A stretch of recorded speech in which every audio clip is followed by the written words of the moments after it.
All right, welcome into another episode of the News4JAGs podcast. Jamal St here alongside Justin Barney. Justin, we're officially less than a week out. Are we less than 1 week from tonight. 1 week from tonight? Okay, well, we're counting down. Yeah, you'll be just about this time. You'll be doing live hits, getting fans ready at the Lemon Bar for draft coverage. Yeah. And about, an hour and a half from right this minute, we're going to be talking about who's going to be on the clock, right? Crazy. Coming quick. Now, a busy week. Got to hear from James Gladstone, Liam Cohen this week, done all kinds of mock drafts, and a lot of stuff to get caught up on. Yeah, it's definitely been a fun week. It's definitely a race to the finish with the draft. I feel like it's like this every year to an extent. Every year. We got a chance to catch up with Liam and James. I will say one thing about James Gladstone. He is an absolute master already at saying absolutely nothing. He will drop intangibly rich repeatedly. Yes. He even gave us a new one, Intangibly Curious. That's right. During this one. And I think he gets a kick out of it because clearly at this point he's just messing with all of us. Is he the most analytical mind you've ever seen in this position? I mean, when you talk about Dave Caldwell, Gene Smith, Shaq Harris, Trent Baalke, James Gladstone is a different cat. He's definitely different. He's definitely different, but that could be good. Yeah, that could be good. So the challenge this year is to try and sift through the stuff that inevitably pops up this time of year and figure out what direction or the players that make sense for the Jaguars that fit intangibly rich, because it is incredibly vague. We did even ask him what intangibly rich meant, and he said, whatever comes to mind when you hear it, I guarantee you that's what I'm thinking too. That is not an answer. Yeah. That is not an answer, sir. That's the hard thing is, he doesn't have a track record. Not as the guy. Right. He has a track record that we can look back to with the Rams, and we can look to some of the other disciples along the way. Yeah, and I think with Trent Baalke and Doug Peterson, Dave Caldwell, in a sense, you kind of knew. You knew what they liked. You saw that. Liked. James Gladstone's a young guy. He was cut from the Rams cloth. So you figure that's what we're going by. And the Rams did not have a lot of first-round picks in his time. For years. For two first-round picks in James Gladstone Sr. Jared Goff. The front end of that was 2016. And then the back end of that was Jared Verse last year. So they were without first-round picks all those years. The two for Jalen Ramsey. So many times they've traded away and it won. They won a Super Bowl. So it's hard to say it didn't work, but it's just a different philosophy, because in Jacksonville and probably a lot of other NFL teams, you want to build through the draft. Right. And the Rams. Well, that's what he wants to do for sure. Yeah. Well, they did build through the draft. They just later made rounds. Those later round picks count, which I was talking to somebody about, they wanted to trade up, and we'll talk a little bit about trading up here in just a second, but they were saying, well, the Rams traded all their picks. They didn't have first-round picks. Yeah, but they traded those first-round picks for established veteran players. Right. They weren't trading them to move around in the draft to go get unproven players. Even if you love Travis Hunter, you love Abdul Carter, moving up for one of those guys, if it costs you a first-round pick or something, those are still unproven guys. Right. It's different if you say, all right, I don't know, if T. Higgins, if you were going to go get T is an established quantity. that's off the table now. I was just throwing out a player or a name. Look who they traded for. Jalen Ramsey, established. Yep. Matthew Stafford, established. Yep. They're getting guys, and I think there was a receiver they traded for who was didn't work out, I want to say. I remember they traded for a linebacker too. I don't think it was Leonard Floyd, was it? No. I can't remember. I thought there was a receiver. There maybe. Yeah. Brandon Cooks, maybe? Did they get him? No. They did have Brandon Cooks briefly. Brandon Cooks, I feel like he's just bounced around. Bounce. Anyway, 2 firsts for Jalen Ramsey, whatever in the Stafford deal. There was a period of time, 17, 18, 19, 20, 21, 22, 23. So, 7 years of no first-round picks from him, and they still managed to have good teams every year. So I do think we'll see. I don't even know what we would do. Do we still do something on the first night of the draft if they don't have a first-round pick? Yeah, it's crazy. I feel like the Jags have always had a first-round pick, so it'd be so weird to not have that. So I guess you wouldn't be squished into Lemon Bar if it was with 1,200 of your favorite friends from in town if they didn't have one this year. Probably not. But you know what? Maybe you still watch it. You still do something. Yeah. Either way. So why don't we talk a little bit about I guess we've been putting some things together over on News4JAGs and just the kind of sports team we've talked about trading up. Yep. Talked about trading down, some of the surprises or expectations kind of going into this thing. We'll have maybe a finalized kind of look at our draft expectations come your way next week at some point leading up to the draft. We did try to do our full draft today, and PFF. Yeah, my PFF died on us lost after it. So done. we got a full round coming your way too, where the four of us put together a full 32. But where you want to start? You want to start trade up? You want to start trade down, or expectations and surprises? Let's go with the surprise one. All right. So expectation and surprises. So we went through and tried to figure out what you kind of expect to happen, what you think is realistic, and then maybe the off the wall. So Kyle is our sports producer. He's not here right now. He's shooting something for us. But Kyle's pick. So it was the expectation at number 5. So the chalk kind of pick at 5 versus the surprise pick at 5. And Kyle's was Mason Graham was the chalk pick. The surprise pick for Kyle was Tet McMillan at 5. Okay. Yep. Pulling it up now. My surprise pick, or my chalk pick was Mason Graham at 5. Yep. Been mocked to the Jags forever.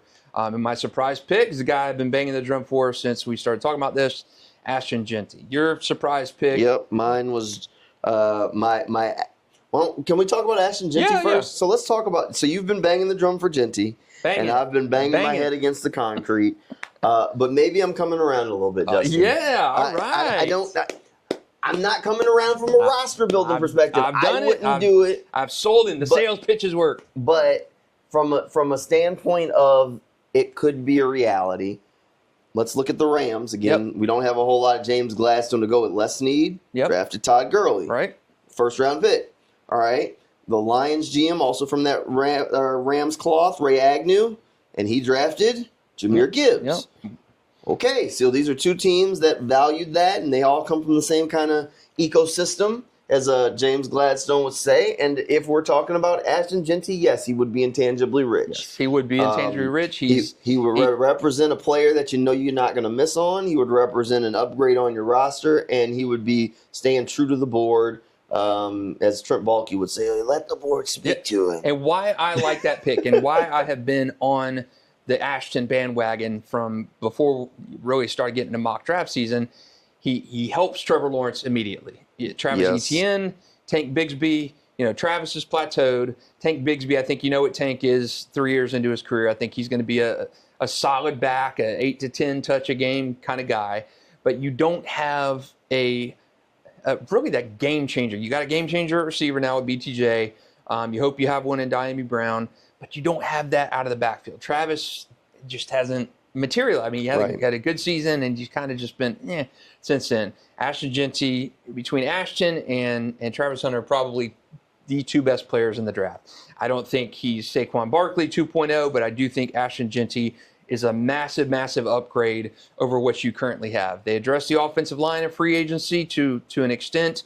I still think you need reinforcements there, but I think Ashton Jeanty helps Trevor Lawrence immediately, and that's what you've got to do this offseason. And I think he gets those 3rd and 1 situations that they could not get so many times before. So have you read his letter in the Players Tribune? So he does reference he was born in Jacksonville, lived in Jacksonville till he was 6 before moving to Virginia, and then eventually to Italy. Jacksonville native Ashton Jeanty. Bring him home. It just makes sense, right? He was born in Jacksonville, lived in Jacksonville till he was 6. And then moved on. But I love just as a reformed running back here, I love the way he ended it. He said, awesome. It's tackle football. You know what I'm saying? I draft the guy they can't tackle. That's who I want at number 5. That's who he wants. If I was making the pick and the board fell like we think it's going to fall, Cam Ward, Travis Hunter, Abdul Carter maybe, and Will Campbell at 4, I think you're talking Ashton Jeanty is there. The idea would be Abdul Carter or Travis Hunter falling. I think your defense really needs help. But in that situation, those guys are off the board. I think Ashton Jeanty, he's intangibly rich. He helps Trevor Lawrence immediately. He makes your team better. Yes, premium pick. Yes, it's extremely high for running back. The last time Jags took a running back that high, Fred Taylor.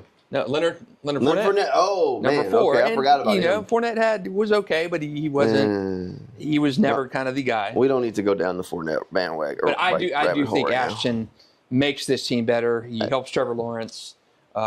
If it's not one of the standout defenders, I think it's Ashton for me. I'm at a point where I don't even know if Ashton would qualify as a surprise for me if he comes in. I think I've sold Jamal. He's drank the come Kool-Aid. to where I'm at peace. He's drank the I Kool-Aid. would not mail him in as the pick. Jamal would not do that. But it wouldn't surprise me if he was the pick. It would not shock me one bit to see Ashton Jeanty end up being the Jaguars pick there. But I wouldn't do it. It's not my call. All right, so my 2 picks were, my actual pick was Jalen Walker. Okay. He's another guy that I know, he might qualify as a surprise for some folks, but I think we're at a point where that one's not going to be a shocker. Right. Look, what the Jaguars like is what he brings. He's a coach's kid. Yep. He's going to be a person that you invite into the ecosystem, a person they call intangibly rich. He was a leader inside of a Georgia winning program. No relation to Trayvon. They're not going to worry about this guy being all about football. Mm-hmm. And I think that's one of the things they're going to love about him. He does bring some versatility, some question marks about the exact fit. They have to have a vision for him. But Jalen Walker is the player that I landed on as the actual pick. I don't hate that pick. It's not my favorite one at 5, but I wouldn't hate that pick. I would not hate it. It wouldn't be my favorite one because I do think you're almost drafting him for the future as opposed to right now. A little bit, maybe. Why the future, though? I mean, Devin Lloyd, are you? I think they might give up on him. Yeah. I mean, if you don't like him, you don't like him, right? Yeah, true. I don't mind Jalen Walker there. I don't mind him. I think he makes the defense better. I don't know. And Devin hasn't done what you're hoping that Jalen would become. What a little bit of like Micah Light, Parsons Light, where he gives you the linebacker and the edge stuff. Where Devin Lloyd really hasn't given you that, right? So like. You bring if you're going to get Jalen, you're hoping that he's basically your de facto third edge. Yep. Devin Lloyd ain't that. Yeah, true. So it's same but different. Same but different. I do think he gives you more pass rush juice immediately. Yep. And I do think he is, in a sense, kind of like a Trayvon Walker, where he may not give you that. I mean, he may give you 3 sacks in his first year, but I do think by years 2 and 3, you're going to see that jump from Jalen Walker, and I do think he's a natural to move in from that Devin Lloyd, move into that position eventually over Devin Lloyd with more pass rush juice. Yep. So I don't hate that pick. I think it's a little rich at 5, but I would not hate it. Well, you're going to think my surprise pick is rich at 5 too. So my surprise pick was Kelvin Banks Jr., the offensive lineman from Texas. So everybody loves Armand Membu right now. Everybody loves Will Campbell, and it seems like everybody forgot that Kelvin Banks Jr. is a really good football player. Back during the football season, all the mock drafts had Kelvin Banks Jr. going number 1. And he slid a little bit. His play was a little erratic at times. He has some shorter arms, but he's going to be a starter in the NFL, and he's going to be a starter in the NFL for 10 years. Does he slot in at guard right next to? Sure can. I think that's going to be his best position. Yeah.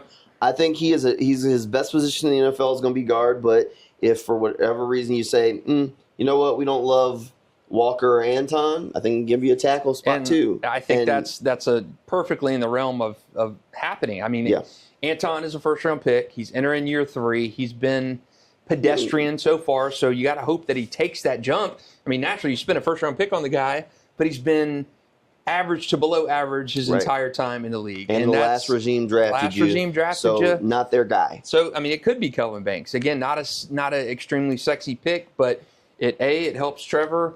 He's a rookie. You can grow with him. You've got to protect Trevor Lawrence better. And it helps the running game, too. Running game is stunk because you can't block. One of the things that people have complained about for the Jaguars' offensive line for years is Kelvin Banks Jr.'s strength. I mean, when was the last time you really watched the Jags O-line and were like, man, these dudes finish blocks? Yeah.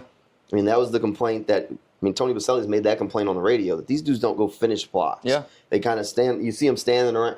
Kelvin Banks Jr. is stacking up pancakes. He's going flattening dudes, and fans can bring the syrup to the game because he'll bring the pancakes. I don't like Kelvin Banks at 5. I would not be upset to get him somewhere later in that first round, a trade down scenario. He's a little too rich for me at 5. So it would definitely be a surprise pick. I don't think the gap between Banks and it's definitely not Mimbu is that wide. And I think, how would you feel about Mimbu at 5? I think that'd still be a little bit, I don't know. To me, it's Will Campbell at 5. Okay. Over those two, Banks and Mimbu. I'm just not. Mimbu's been a late riser, and to me, it's always a little worrisome to me when you've got a guy who's on this rocket ship during the combine and that lead-in process. I want to see game film, and you did that in college, and I don't know. I like Banks and Campbell more than Mimbu, and I would be upset if you got Kelvin Banks at 5. Again, it's a pick that probably needs to happen. You got to address offensive line, but I don't think at number 5, with the reinforcements you got in free agency, it's going to be Kelvin Banks. Okay, so since we're talking about picks that are too rich at 5, we also did the exercise of trading down, which I think is on the table, but of course you need a trade partner. So somebody has to be coming up. Is somebody coming up for? Now this Ashton reminded me of Jeanty? like playing Madden in franchise mode. A little bit, especially your selections here. I got a little. Like, God Almighty, Jamal. He is. I went to work, so we'll start with Kyle since he isn't here. Kyle did one trade back. He traded 5 with the Bears to get 10 and 41. So he got their first round pick and a second round pick. Traded down to 10. He got one of my guys, Jahdae Barron, at a cornerback there. Jahdae Barron's good. And he is intangibly rich. He is. He is intangibly rich. I don't like the pick at 10. But hey, first corner off the board on true. Thursday night is going to be Jahdae Barron from Texas. Now, see, last year, when Jacksonville had a chance to grab the first corner off the board, I thought they should have done it. Quinyon Mitchell, and they ended up trading back and getting BTJ. It worked out. Quinyon Mitchell had a great year. Yep, but so did BTJ. So did BTJ. I don't mind corner. I wouldn't hate the Barron pick. You've been on Barron since love him. Probably December, so I wouldn't hate it, but I don't know. I don't know. To me, it's you got Jarian.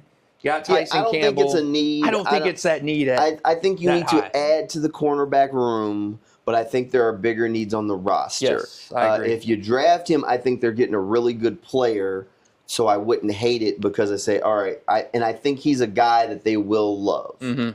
That's why I wouldn't hate it. I think he's a guy that they will love. I think you'll be adding a good player. But to me, the argument for Barron or any cornerback is similar to the one of Ashton Jeanty. Yep. Is it a pressing need on the roster?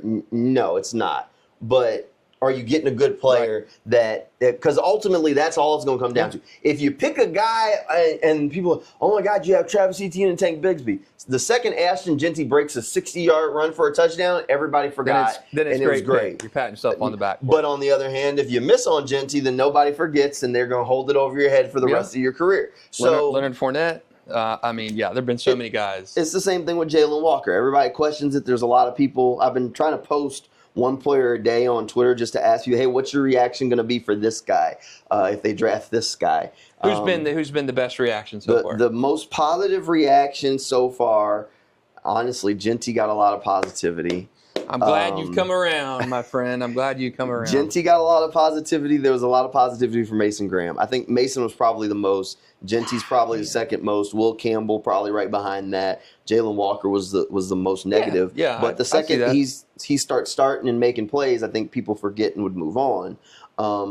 So I mean that does bring us to Jalen Walker, your trade down, which I think getting him this way. Yes. People would feel a lot better about it. I don't think it's that they hate the player. I think they hate him at 5. Yes. So you traded down. You sent the Saints pick 5, pick 70, pick 107, a 2026 third, and a 2026 fifth for the Jaguars to get the 9th pick, the 40th pick, and the Saints 2026 first round pick. I love it. I love that pick. And on the Jimmy Johnson value chart, I've won this one. I had a surplus on this one. And my thinking for this is you move down 4 spots, and I took Jalen Walker at 9 in that pick. I like Jalen Walker. I just don't know if I like him at 5, but I like him at 9 in addition to everything else I picked up. I picked up a second rounder in this year's draft to address defensive line or whatever. And next year's first, if you've seen the Saints, you're a Saints guy, They're going to be rough. Derek Carr may not even have one good arm, let alone two. His status is up in the air. Yeah. So who are you going to start at quarterback? So my thinking was Maybe they were going up for Shedeur. maybe Or Shedeur, yeah. Jackson. So Dart. you do that. Shedeur's still on the board in that situation. So you're the Saints. You go up. Yep. Maybe you get a rookie quarterback. You're still probably going to struggle. It's probably a high pick. So That's next a year's calculated risk. first rounder for the Saints could be a top 10, and Yeah. you could have a situation like Carolina sent Chicago all this stuff to go up and draft Bryce Young. Yep. And oh, by the way, Chicago gets that first round pick the following year, Right. number 1 pick in the draft. So it worked out extremely well. So that's what I would be betting on. Probably not any luck in the Saints getting number 1 overall pick and Jacksonville Probably doing that. not. But I like it. You get another second rounder this year. Not with the Giants stinking. Yeah, true. So, but I mean, that gives you two, in my scenario I did, gives you 2 second round picks now, a first rounder next year. Now you have ammo to really go up and back into the first round this year if you want it. So I liked what I got. All right. So my trade down, there's a little gymnastics here, so hold on for this one. Yeah, man, he went Madden, full court Madden on us here. So the Cowboys called. I sent them 5 and 88. I got back 12. So I got back 12, 44, and their first for next year. Woo. So I got back their first round pick, a second round pick, and the Cowboys first for next year. Okay, so that's kind of like my deal. That one's similar to his deal, but the Cowboys will probably be a little bit better. But I got an extra second round pick on the way by giving up a third round pick. So that worked out. But then when I got on the clock at 12, the Seahawks called. So I sent the Seahawks pick 12, and I got pick 18, pick 50, and their fourth for next year. Man, he is a dealing son of a gun here. Stacked up. Look, here's the thing. The Jaguars have 59 guys on the roster. 59 guys on the roster. You can carry 90 into training camp. They are either going to have an absolutely massive undrafted free agent class, or you got to make sure that they have as many draft picks as possible. I only increased it from 10 to 11 to me, you got a lot of holes to audition for with this new regime. They do. So you're going to have this huge class of rookies. So my goal was to stack up as many top 50 picks as possible. So now you have how many top 50 picks? So 3 They this year? ended up with 18, 44, 50 plus their at least 4. So you're the first 18, the Jags original second. Yep. The Cowboys second. Yep. Now, right? Yep. And then any others? Then I got 50 from the 50. So you got 4 picks in the top 50. That's pretty damn good, right there. there. So you stack up to add something. Was kind of my goal, was to try and get as many picks into the top 50 as possible, because that's where you can really start getting like talented players. Okay. And then you move around and get guys that you take swings on, but because they have so many holes. So then sitting there at 18, I did put a pick in, and that's where I took Kelvin Banks Jr., the offensive lineman, where you kind of bolster that offensive line and then use those other picks to fill some of the other holes, like wide receiver, maybe grab a running back and a defensive lineman along the way. Yeah, I don't hate that. And the fact that you have 4 picks in the top 50 this year to address, I mean, you're talking blue chips. You're not adding 6 rounders. You're getting elite picks, and there's always somebody who's going to drop in the draft where you don't think they're going to drop. I mean, could you get a Michael Williams kind of guy who's dropped in some PFF drafts? Could you get a Walker Nolan kind of guy who's dropped in some drafts? So, I like that. I like 4 picks in the top 50 quite a bit. I think that's a good one. And in next year's first, the Cowboys probably be in the 20s, maybe in the late teens. Hey, stack up the resources. That's still a first. Yeah, still at first. Still a first. All right, our last one. Our last one of these exercises we did was a trade up. So I guess between the 4 of us, Alessandra did this one with us too. Between the 4 of us, we went 2 different ways, basically. So Alessandra traded up to 3 to go get Abdul Carter. She got the 3rd pick, sent out 5, 221, a 2026 second, and a 2027 third. I hate that because she gave up the future. You give up the second rounder in that, and that's a lot to move up 2 spots. So Kyle moved up to go get Travis Hunter. He got the 3rd pick and sent out 5 and 36. So he got a pretty good deal. Yeah, 5, but still you're giving you're giving 36 away too. And Yeah, I wanted to keep that one. Giving away a second-round pick. And to me, if you're giving away a second-round pick, it's got to be more than one or two spots. Got to be for a first-rounder. Yeah. To me, I mean, to me, that's like the Devin Lloyd trade where you give a first-rounder and a second-rounder, like a third, to move up back into that tail end of the first round. I don't like giving up a second-round pick to move up 2 spots. All right, your draft pick, you traded up to number two for me. And you gave up 5, 88, 126, a third in 2026, and a third in 2027, and you got back pick 2 and pick 200. Yep. So and to me, you took Travis Hunter. And I took Travis Hunter, and to me, I had to get all the mock draft simulations we've done. Travis Hunter's popping in at number 2. So I had to get up to the Browns at number 2.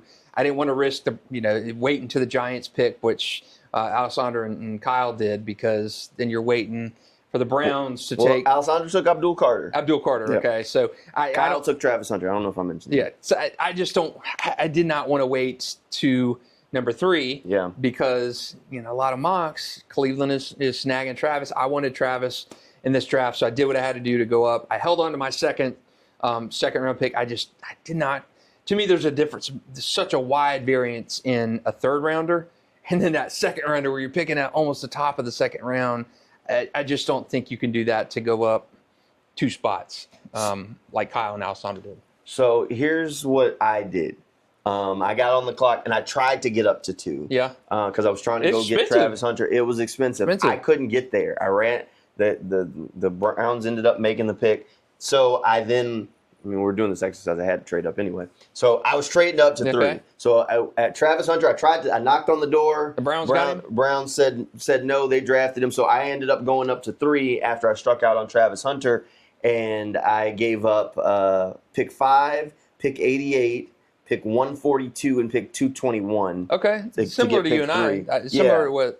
So I really wanted to keep that second round pick. They had 2 picks in the third, so I gave up one of the picks in the third, and then a couple of day 3 picks along the way to get up a couple of spots to 3 to go get Abdul Carter.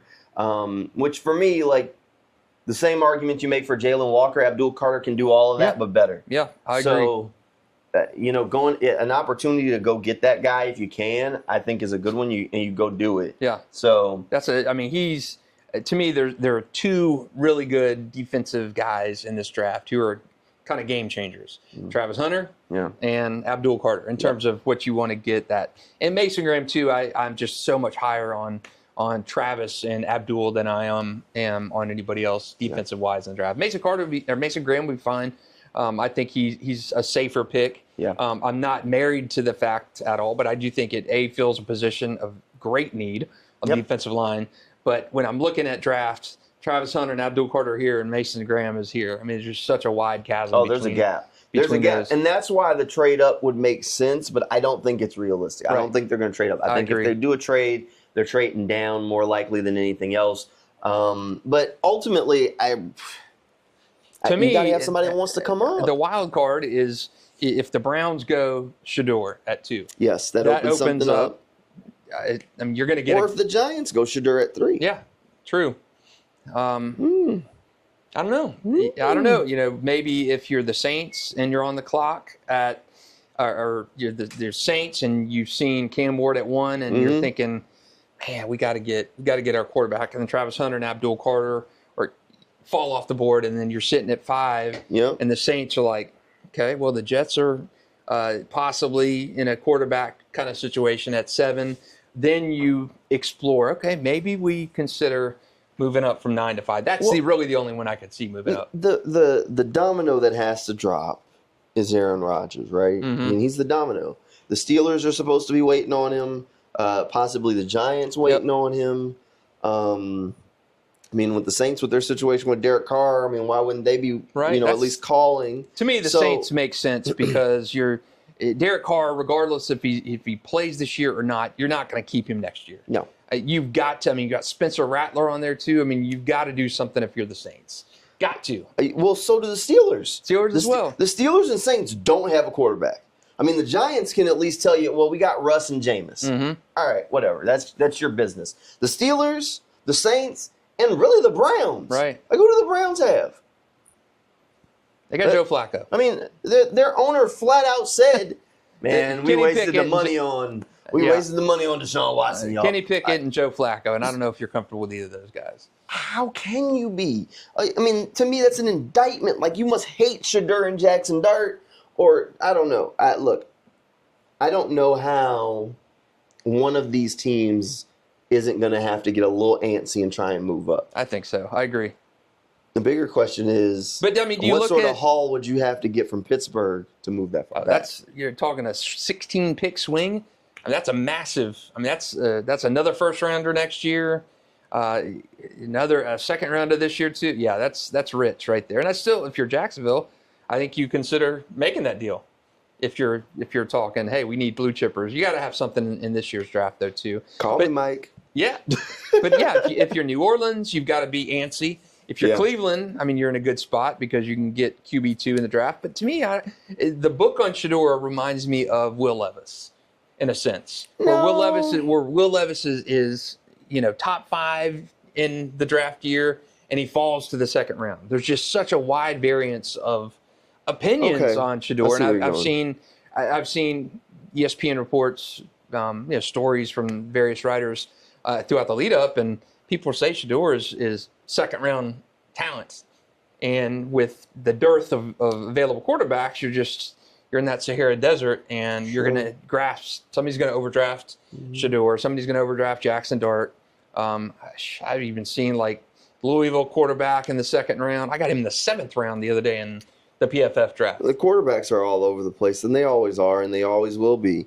Quarterback is the one position that nobody has figured out how to like truly evaluate to figure out if they're the guy or not. I mean, Cam Ward, if you've read the lead up to him, he's not a first overall pick. I mean, if you look at Mel Kiper's grades, I mean, he is not a top 5 prospect this year. No. And he's going to go number 1. Yeah. Crazy to me. Cam's fine. I think Cam could be good. I don't think anybody's shaking in their boots that Cam's going to be the best player in this class. Yeah, not at all. And that's the thing with quarterback, because you got to have one, and the Titans don't. Yeah. And Cam at least gives you leadership, and he's a good player, and he plays with some swag, so he can make it work. I mean, Shedeur gives you some of those same things, but maybe not quite at the level that Cam Ward or the comfortability that Cam Ward does. So, I mean, it's definitely different.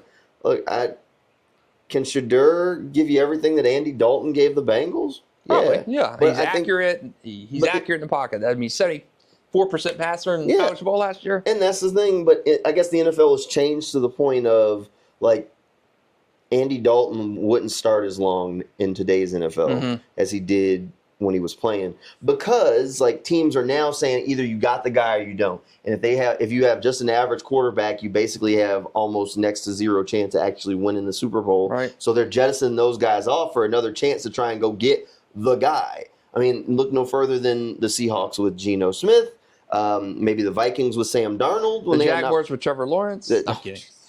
Trevor's not the guy yet, but hopefully he is. Hopefully he takes that step this year. Oh, man. So we'll see. But maybe Ashton Jeanty is the guy that helps him. Look, here's the one thing. And I really wanted to love Ted McMillan. I don't really love him. I like him because the Jaguars have to add a receiver. Have to. I agree. If by the end of day 2 they have not added a wide receiver, I'm waving the red flag. Like, things have gone categorically wrong. Have to. Now, did you, the other day we were at the Liam Gladstone presser, mentioned receivers in this draft.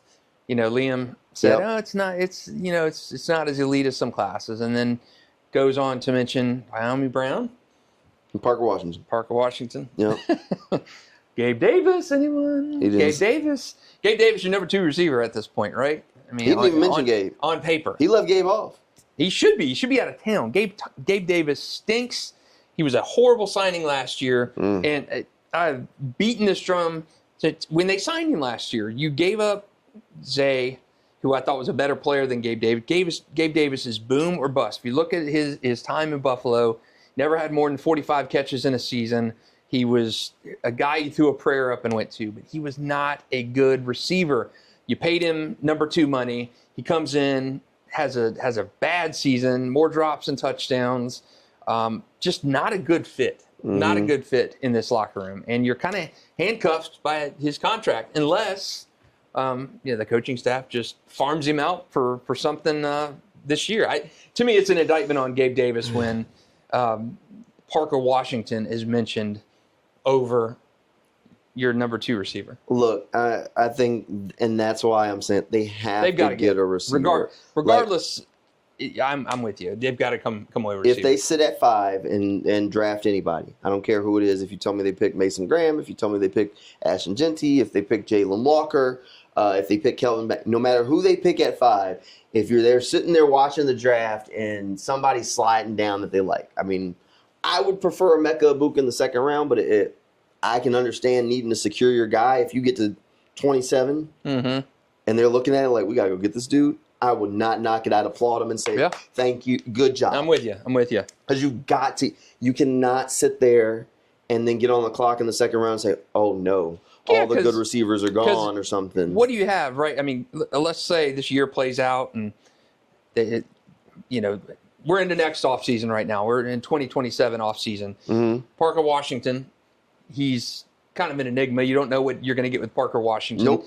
Diami's on a 1-year deal. Gabe Davis is out of town because they've rectified that mistake.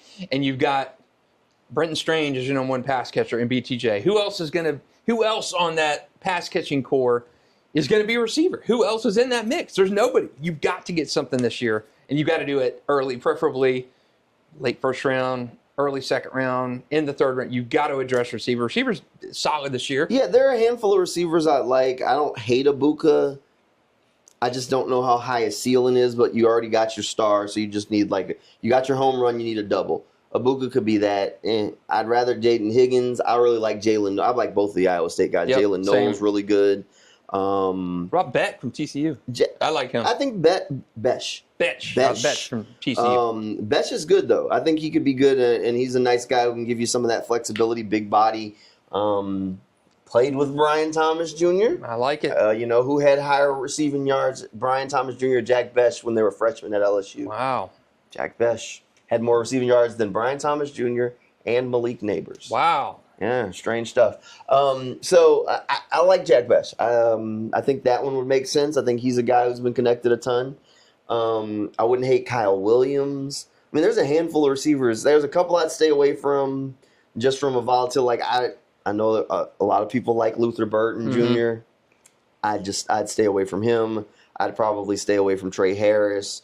But I understand them because both of those are home run swings because the ceiling's way up here. But for me, both of them, the floor is like Jalen Reagor level of floor. So I don't know if I would go with either one of them. But there are a handful of receivers that I would be willing to bring in.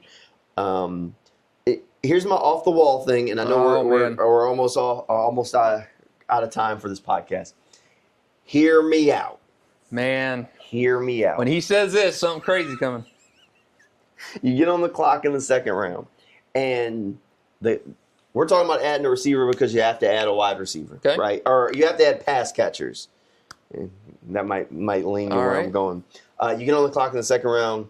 Loveland's still on the board, the tight end from Michigan, who is essentially a huge wide receiver. Yes. Played a lot in the slot for Michigan. He can give you some inline, but he's not Evan Ingram from a like Evan was undersized standpoint. He's Evan Ingram from he's more of a pass catching big slot than he is a true inline tight end.